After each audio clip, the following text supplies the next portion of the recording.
Kas laseme selle džinni välja või ei? Džinne ei saa lambist välja lasta, sest nad on riukalikud. Kui nad juba väljas on, siis on neid raske sisse tagasi saada. Jah, Alex, sellest oli kirjas konspektis, mida sa ilmselgelt pole lugenud. Miks sa ei võiks rohkem oma venna moodi olla? Sest ma ei taha üksinda vanaks jääda. Midagi nüüd. Meil on tund džinnidest, ilma et me džinni päriselt näeme. Ei, džinn ei tule lambist välja, meie lähme lambi sisse. Justin, vii meid sisse. Oleme nüüd pisi-pisi, vii meid sisse ja näeme džinni.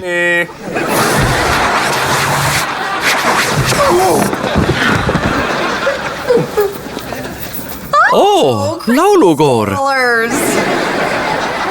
On veel veidi vara, aga kellel ei meeldiks aisakell. Laske käia. 1, 2, 3, 4. Tere, me ei tulnud laulma. Oleme klassi ekskursioonil. Näitan noortele võluritele, milline on džinn oma loomulikus keskkonnas.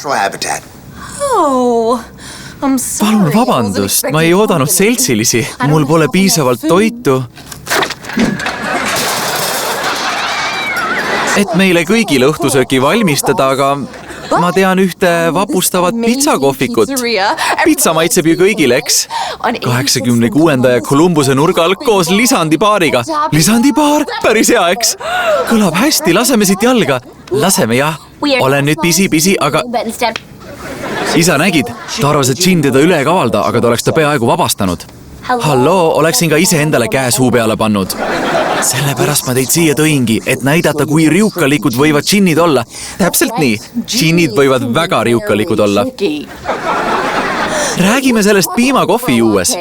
Brooklynis on üks koht, kus tehakse basiilikuga piimakohvi. Basiilikuga piimakohv kõlab hästi. Võta õige oma jakk ja lähme. Nägite? Tõmbasin just džinni haneks. Laseme nüüd siit jalga. Ja mina sain teada, et on olemas lisandipaariga pitsakohvik. Vii meid siit ära. Oleme nüüd pisi-pisi, me ei külasta enam džinni. Vaata Waverly tänava võlureid Kids Zone TV-s.